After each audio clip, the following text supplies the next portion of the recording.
खाली क्यों आए हो? तुमको तो हमने प्राण हरने के लिए भेजा था ना एक स्त्री के। क्षमा करें प्रभु, वो औरत कालकंडनी से भी खतरनाक है, हम उसके समीप दोबारा नहीं जाएंगे। क्यों, क्या हुआ? विस्तार पूर्वक बताइए। प्रभु, जैसे ही हम वहाँ पहुँचे हमने देखा वो तो बहुत भयानक स्त्री है।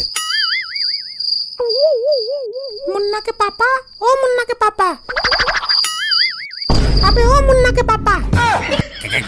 क्या हुआ महारानी? मैं सो रही हूँ, मेरे लौंडे का ध्यान रखना। अब पूरी रात जागकर पहरा दूं मैं तेरे लौंडे का? हर घंटे में डायपर चेंज करते रहना इसके, नहीं किया तो सुबह उठते ही वाइपर से मार लगाऊंगी।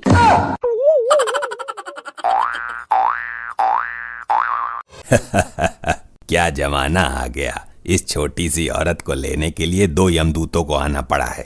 इसके लिए एक ही बहुत था। ये देखने में ही छोटी है, अंदर से बहुत खतरनाक है। ये निकालते हैं इसके प्राण, किंतु इसका आदमी हमें देख ना पाए और ना सुन पाए। बैठा बैठा सो रहा है नरमुंड, ये दोनों अंदर कैसे आए? कौन दोनों? यहाँ तो कोई नहीं है। लगता है तुम्हारी आंखों में मोतियाबिंद का पानी आ गया है, तुम 2 फीट के आगे देख ही नहीं सकते। हम तुम्हें लेने आए हैं, तुम्हारा समय पूरा हो गया है। अबे ये कौन है इतनी डरावनी आवाज वाले? कहाँ हैं? तुमको इतने भयानक आदमी नजर नहीं आ रहे? यार ये इसका आदमी तो बहुत डरता है इससे। ये है तो छोटी सी, लेकिन मोटर बड़ी वाली लगी हुई है इसमें। आखिर ये दोनों है कौन? मुझे तो इनसे बहुत डर लग रहा है, लेकिन दिमाग तो मेरे में बहुत है, दिमाग का इस्तेमाल करती हूँ। अब तुम मृत्यु को प्राप्त करने जा रही हो, इसलिए संसार से मोह माया त्याग दो। मैं नू कह रही थी जी कि चाय पियोगे? चाय? फालतू मत बनाना, क्योंकि यहाँ फालतू पीने वाला नहीं है कोई। मैं तुमसे नहीं पूछ रही हूँ। तो मेरे अलावा यहाँ है ही कौन? मारती रहती है, कान की ऐसी तैसी कर दी इसने। यार इसके तो हाथ बहुत चलते हैं, अपने पति की दुर्दशा कर दी इसने तो। जिसने अपने पति का ये हाल कर दिया वो हमारा क्या हाल करेगी? मुझे तो डर लग रहा है। डरते क्यों हो? यमदूत हैं हम, प्राण हरने वाले यमदूत। ये बताओ, मेरे लौंडे का डायपर चेंज किया तुमने? वो मैं करने ही वाला था।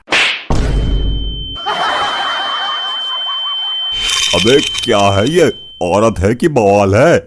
मैंने बोला था ना, बड़ी मोटर लगी है इसमें। अब इसके प्राण तो निकालो किसी तरह से। तुम निकालो, मेरा तो कलेजा कांप रहा है। चलो चलते हैं वापस, इसके प्राण लेने हमारे बस की ना है।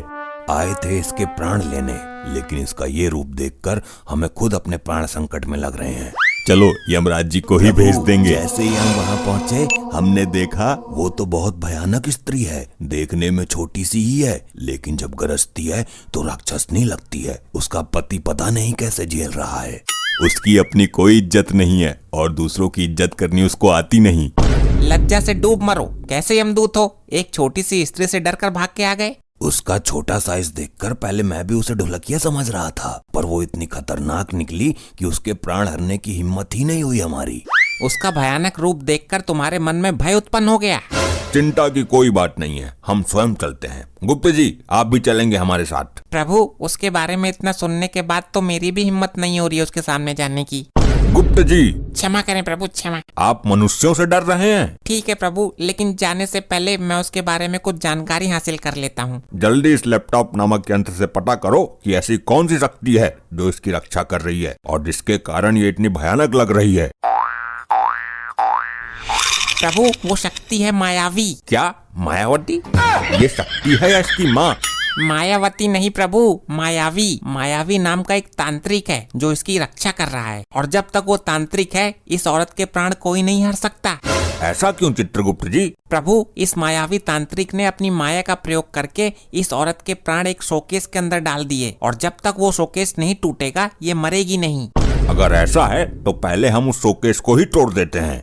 कैसी कलयुगी औरत है आजकल की, प्राण भी शोकेस के अंदर सजा के रखने की चीज होती है क्या? इस शातिर औरत ने बहुत दिमाग से काम लिया है गुप्त जी, क्योंकि कोई ये अंदाजा भी नहीं लगा सकता कि प्राण ऐसी जगह भी हो सकते हैं। तो प्रस्थान करते हैं प्रभु भूलोक के लिए, पहले उस मायावी तांत्रिक से मिलते हैं।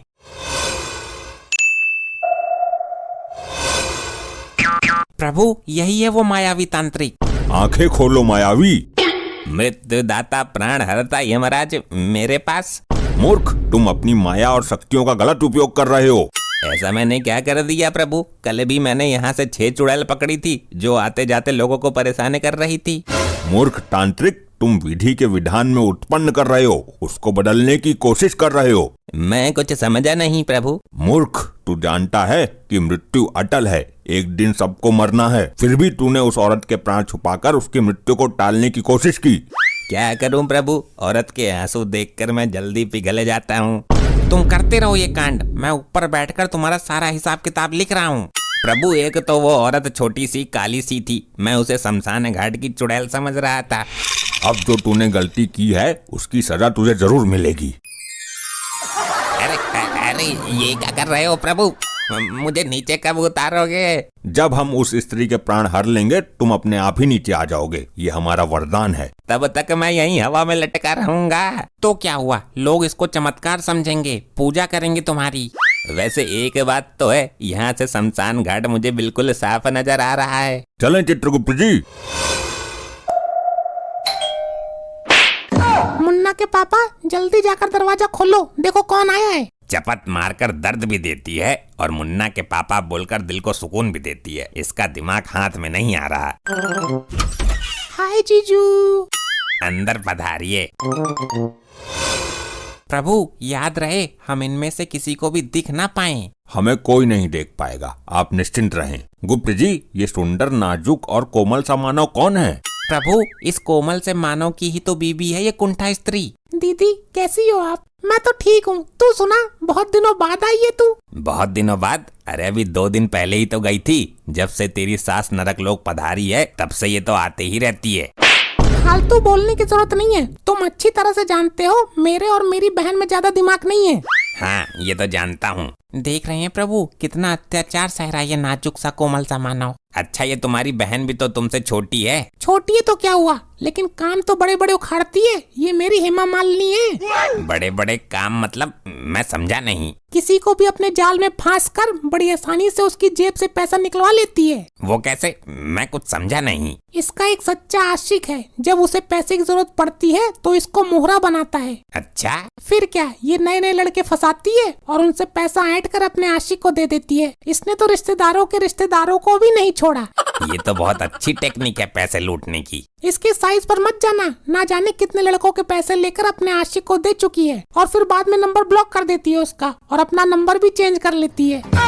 देख रहे हैं प्रभु, कितने नीच और मतलबी लोग हैं। ऐसे लोग अपने आप को बहुत होशियार, इज्जतदार समझते हैं, लेकिन उनकी 2 कौड़ी की भी इज्जत नहीं होती है। अब मेरे बारे में तो मेरी दीदी ने तुम्हें बता ही दिया। मेरी दीदी भी पहले ऐसा ही करती थी, मैंने इनसे ही सीखा है। बहुत अच्छे संस्कार हैं और दिमाग भी बहुत अच्छा पाया है। जीजू कहीं घूमने चले? लेकिन घूमने जाएंगे कैसे? घूमने कैसे जाएंगे मतलब, हमने तुम्हें एक डिब्बा दिया तो है। डिब्बा? कौन सा डिब्बा? सिरके का? अरे बेवकूफ, मेरे घर वालों ने तुम्हें दहेज में एक छोटी सी 3rd क्वालिटी की कार दी है, उसी को डिब्बा बोल रही है। प्रभु, अब समय व्यर्थ मत कीजिए, इस कुंठा स्त्री के प्राण लीजिए। यहाँ पर शोकेश कहाँ पर है? पहले मैं शोकेश तोड़ूंगा, उसके बाद इसके प्राण खुद ही निकल जाएंगे। प्रभु देखिए, वो रहा शोकेस, कितना सुंदर है देखने में। बहुत सुंदर है। लो, गया ये शोकेश भी। इस शोकेश की वजह से इतना उछलती है। मर गई, ये क्या हो रहा है मुझे? दीदी क्या हुआ आपको?